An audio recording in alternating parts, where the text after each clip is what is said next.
Mas uma pessoa que tem o espírito do mundo não pensa dessa forma, porque na mente dela existem outras coisas que podem ocupar esse lugar, como o dinheiro, os prazeres e a fama.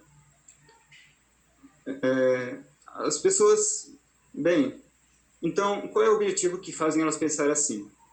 A Bíblia nos ajuda a identificar quem é o líder desse espírito, Satanás, um anjo rebelde que se tornou o maior inimigo de Deus. Por isso que, de forma consciente ou não, as pessoas que mostram o espírito do mundo mostram a mesma atitude que ele. E as pessoas que ele influenciou com esse espírito não foram poucas. Veja o que está aqui, irmãos, em Efésios capítulo 2, e acompanhe todo o versículo 2. Então, Efésios, o capítulo é o 2, e a leitura que vamos acompanhar está no versículo 2.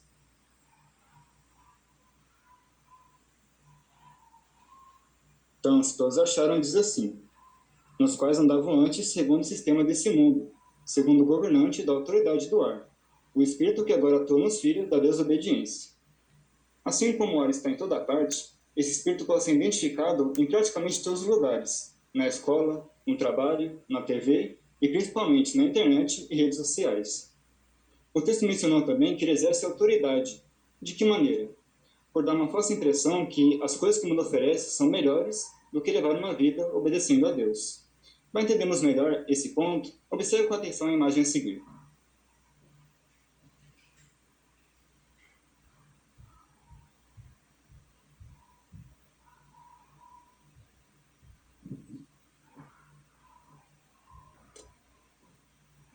Na imagem que estamos observando, o formato em que essa mão está nos faz lembrar uma pessoa controlando um show de marionetes. Na opinião dos irmãos, de quem vocês acham que ela representa? Com certeza não é de Jeová, porque se fosse dele, é muito possível que veremos uma luz saindo por trás da imagem, mas o que vemos é uma neblina e uma escuridão em volta dela. Então, podemos concluir que ela só pode representar os governantes do atual sistema, Satanás e os demônios, que têm usado o mundo da moda, do entretenimento e das músicas para afastar as pessoas. Obrigado pela imagem, irmão. Satanás é um anjo orgulhoso e egoísta, e o espírito do mundo também é assim. Ele usa esse espírito para fazer com que as pessoas sejam egoístas, assim como ele. E seu maior alvo é influenciar especialmente aqueles que fazem parte do povo de Jeová. Então, será que temos bons motivos para lutar contra o espírito do mundo? Com certeza sim. Na verdade, se analisarmos bem, esse espírito trouxe mais problemas do que benefícios.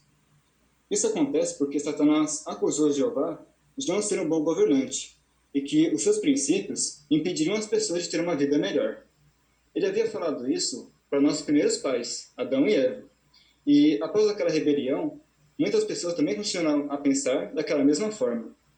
Satanás tem usado o espírito do mundo para convencer as pessoas a fazer aquilo que elas acham que são certas, em vez de fazer o que Deus quer. Mas esse modo de vida só nos trouxe sofrimento.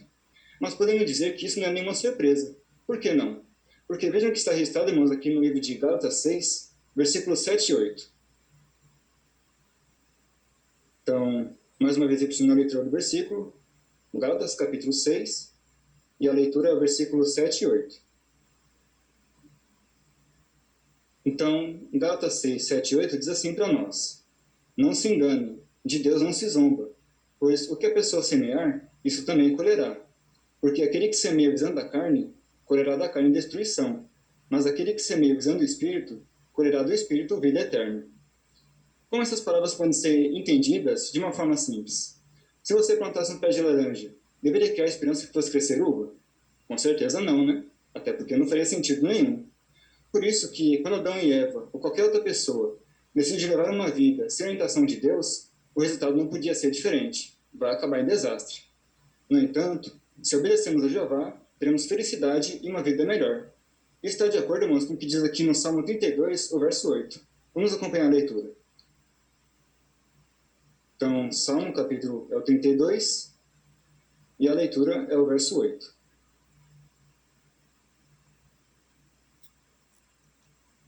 Então, se todos acharam, o texto diz: eu darei a você perspicácia, e o instruirei no caminho que deve andar. Eu aconselharei com os meus olhos fixos em você. Essas palavras foram ditas pelo próprio Jeová, e elas lembram muito o carinho que um pai ou uma mãe sentem com seu filho. E quando obedecemos aos princípios de Deus, aqueles que serão beneficiados será a própria pessoa. É sempre importante, vez após vez, fazermos uma autoanálise em nós mesmos. Por exemplo, como estão as minhas ações e os meus pensamentos aos olhos de Deus? Será que estou vendo em mim um pequeno indício que estou sendo influenciado pelo espírito do mundo? Fazer essas perguntas é muito importante, porque Satanás não faz esse espírito surgir em nós do dia para a noite. Ele pode acontecer aos poucos. Também devemos lembrar que quem deseja ser amigo de Deus não pode ao mesmo tempo ser amigo do mundo. Em nossa vida, convivemos diariamente com pessoas que, na maioria delas, não vivem de acordo com os ensinos de Deus. É claro que quando conhecemos alguém na rua, não vamos simplesmente virar o rosto e fingir que a pessoa não existe. Mas isso nos ensina algo muito importante. Não queremos ter uma forte amizade com pessoas que não levam em consideração o que Deus pensa. Também é importante que as pessoas à nossa volta nos reconheçam como uma testemunha de Jeová. Isso pode ser desafiador no começo, mas quanto mais cedo fizermos isso, mais respeito vamos ter com os nossos colegas. Quais são algumas formas de fazermos isso? Por exemplo, será que poderia aproveitar uma ocasião no trabalho para dar um testemunho? Ou talvez, já pensou em aproveitar um trabalho escolar para explicar com coragem o que convence você de confiar na Bíblia? Existem até alguns casos que podemos escrever em uma folha falando sobre aquilo em que nós acreditamos. E tenho certeza que ao fazer isso, você dará um bom testemunho a seus colegas e professores, e eles ficarão admirados pela sua coragem. Esses pequenos exemplos mostram que não podemos ficar indecisos ou em cima do muro, como alguns costumam dizer. Seria muito contraditório dizermos para outras pessoas que somos cristãos pelo fato de pregarmos, estudarmos a Bíblia e irmos nas reuniões, sendo que ao mesmo tempo, em nossa casa, no trabalho ou na escola, imitássemos a mesma atitude das pessoas do mundo de Satanás. Por isso que a partir de agora, vai ser respondido uma pergunta interessante. Como podemos lutar contra o espírito do mundo? Nós vamos ver 3 áreas diferentes em que podemos fazer isso. A primeira é por respeitar os que têm autoridade. As pessoas que não respeitam alguém que está em posição de autoridade estão, na verdade, mostrando o espírito do mundo. Será que existe alguém em autoridade que merece receber o nosso respeito e confiança? Com certeza sim. Devemos escolher ser governados por Jeová e seu Filho Jesus. Embora algumas pessoas desenvolvem um orgulho muito exagerado por ter certa autoridade, sabemos que Jeová e Jesus não são assim. Na verdade, eles governam com amor e justiça. Jeová dá certa autoridade para algumas pessoas, como ele espera que elas cumprem as suas funções. Por exemplo, um bom marido leva em conta os princípios da Bíblia e a opinião da sua família antes de tomar uma decisão. E para que o marido consiga exercer uma boa função, todos da família devem colaborar para que isso aconteça. Por exemplo, a esposa nunca deve tentar ocupar uma função que é uma responsabilidade dada por Jeová ao chefe da família. Da mesma forma, os filhos devem mostrar respeito aos pais, e os pais não devem ditar os filhos para abusarem da sua autoridade. Na congregação, Jeová usa homens fiéis para tomarem a frente de seguir as instruções. Também ajudam para que o povo de Deus se mantenha limpo em sentido moral e que sejam bem ensinados espiritualmente. Devemos lembrar que aqueles que têm a liderança nunca transmitem uma orientação naquilo que eles acham. Em vez disso, eles sempre obedecem a Jesus, que é o líder da congregação. Todas as instruções que tivemos até agora ajudaram a salvar a vida de milhões de pessoas, e será cada vez mais importante obedecê-lo no futuro. Entre muitos irmãos que Jeová e Jesus usam, podemos incluir os membros da comissão de filial de cada país, os membros do corpo governante e os ajudantes, e também os anciãos estado-ministeriais. Quando respeitamos esses irmãos fiéis e zelosos, ajudamos a manter a paz e a união. E observe algo importante, irmãos, que diz aqui no livro de Hebreus 13, versículo 17. Uma orientação que o próprio Jeová nos incentiva a fazermos. Então, Hebreus capítulo 13, e a leitura é o versículo 17.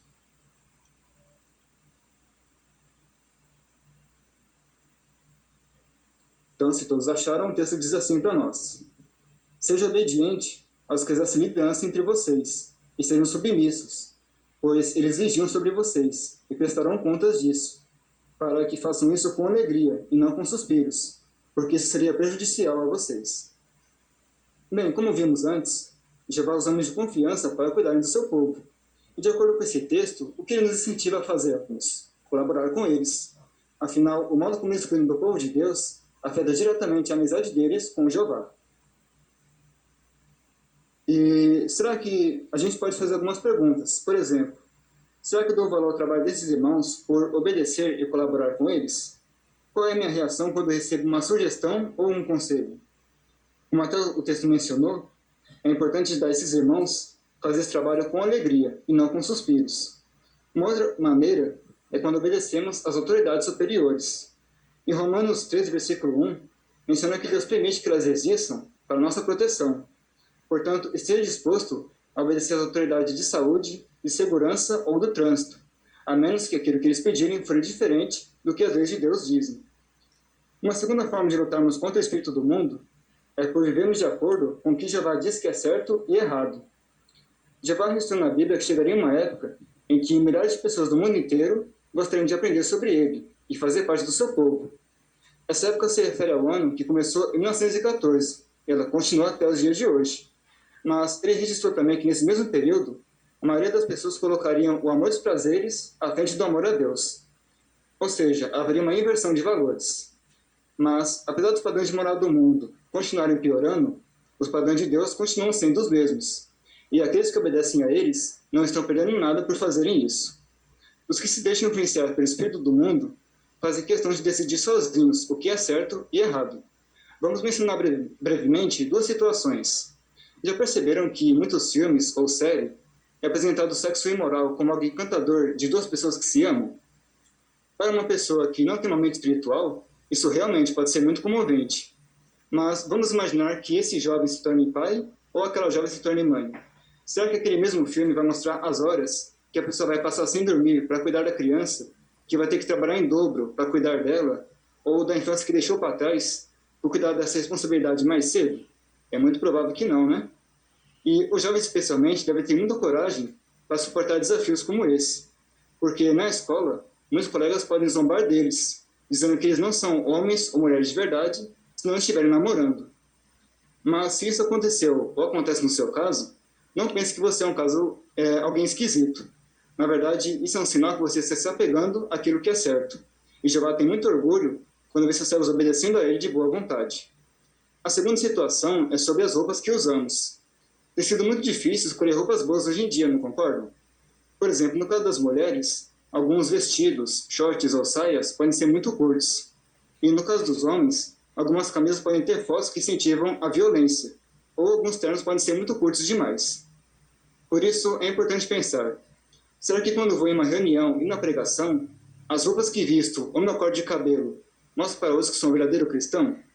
Será que estou mostrando respeito por outras pessoas e não vestir roupas que sejam provocantes demais? É claro que não vamos ficar usando a roupa social dia e noite, mas devemos ter em mente que quando escolhemos bem as roupas que usamos, ela tem um impacto positivo no que as pessoas pensam a respeito de nós e também do Deus a quem servimos. Vejam, por exemplo, que o Jornal da Holanda mencionou sobre o que observaram em um congresso da Testemunha de Jeová. Os homens e garotos usavam terno e gravata, e as mulheres e garotas usavam saias comportadas e ao mesmo tempo modernas. Então, o modo de pensar do mundo sobre essas duas coisas que mencionamos pode se espalhar rapidamente como um fogo que se incendeia uma floresta. Por isso, aqueles que desejam dar a Deus devoção exclusiva devem ficar alertas para não serem influenciados. O texto de Gálatas 6,19 menciona que devemos evitar praticar as obras da carne, ou seja, fazemos alguma coisa com a motivação ou o desejo errado. Então, o que vai nos ajudar a não fazer isso? A mais importante é proteger o desejo do nosso coração, até porque as coisas que vemos ou ouvimos podem nos influenciar tanto para o bem como para o mal também. Satanás não pode forçar uma pessoa a fazer aquilo que ela não quer, mas se não ficarmos atentos, podemos, mesmo sem perceber, colocar nossa amizade com Deus como algo secundário em nossa vida e sermos influenciados pelo espírito de competição, violento e imoral do mundo. Agora, Jesus também, em uma certa ocasião, estava 40 dias e 40 noites sem comer. E Satanás tentou pressioná-lo para que ele usasse o seu poder e transformasse algumas pedras em pães. Mas o que ajudou Jesus a não resistir àquela situação? Mesmo sentindo muita fome naquele momento, ele sabia que não podia aceitar aquele desejo por um motivo egoísta. E também, o amor dele por Jeová sempre esteve acima de tudo. Por isso, nunca desista de continuar aprendendo sobre a razão de por que Jeová diz que algo é certo e errado. E faça as mudanças necessárias. Se fizermos isso, seremos pessoas mais felizes e saudáveis. Uma segunda área diferente é levarmos uma vida simples, ou melhor, a terceira, né? Levamos uma vida simples e colocar a vontade de Deus em primeiro lugar. Satanás ele usa o desejo dos olhos para atrapalhar as pessoas de receber a Jeová e torná-las gananciosas. Observe, por exemplo, o que diz a Bíblia em 1 João capítulo 2, versículos 15 e 16. Então, 1 João capítulo 2, o versículo que vamos ler é o 15 e o 16. Então, 1 João 2, o 15 e 16 diz assim então para nós: não amem nem o mundo, nem as coisas do mundo. Se alguém ama o mundo, o amor do Pai não está nele. Porque tudo que há no mundo, o desejo da carne, o desejo dos olhos e a tentação de posse, não se origina do Pai, mas se origina do mundo. Bem, irmãos, a partir do momento que foi expulso do céu para a terra, Satanás influenciou o mundo para distrair e afastar as pessoas de Deus. E de acordo com o texto que lemos agora, ele usa 3 maneiras diferentes, usando o desejo da carne, o desejo dos olhos e a tentação de posse. Cada um deles se conectam um com o outro. Nós falamos brevemente sobre o primeiro, e agora vamos nos concentrar nos 2 últimos. Se hoje uma pessoa estiver concentrada em uma coisa que é passageira, dificilmente ela vai dar atenção para aquilo que é realmente importante. E é isso que acontece quando uma pessoa se focaliza nos bens materiais. É claro que não é errado trabalharmos bem para conseguir uma boa casa, roupa ou alimento. O verdadeiro problema é quando vemos nos bens materiais o único modo de vida. Muitos acreditam que o segredo para a felicidade é ter uma carreira de sucesso e conseguir muitos bens. Só que, embora a vida dessas pessoas demonstre um aparente sucesso, na realidade é uma vida estressante que leva ao desapontamento e também ao sentimento que ainda está faltando algo mais importante, ou seja, o desejo de conhecer o Criador e saber o objetivo dele para o fim do sofrimento e também da humanidade. Todos nós podemos parar e refletir. Será que estou dando valor demais aos bens materiais, ao meu trabalho ou minha diversão? Sendo que eu poderia usar esse tempo para atividades mais importantes ou também passar mais tempo com a minha família? Um sábio rei do passado, ele adquiriu muita sabedoria e riqueza. E durante um certo momento, ele parou para refletir se as coisas que os humanos tanto procuram realmente valem a pena. E qual foi a conclusão que ele chegou? Ele fez uma comparação dizendo que é como se a pessoa estivesse correndo atrás do vento. Ou seja, não ia levar a lugar nenhum. Se você estivesse passando na rua e visse uma pessoa correndo atrás do vento, o que você pensaria dela? Ou seja, essa pessoa não está bem, né? Então, o que nós aprendemos com esse exemplo? Não gaste o seu tempo e energia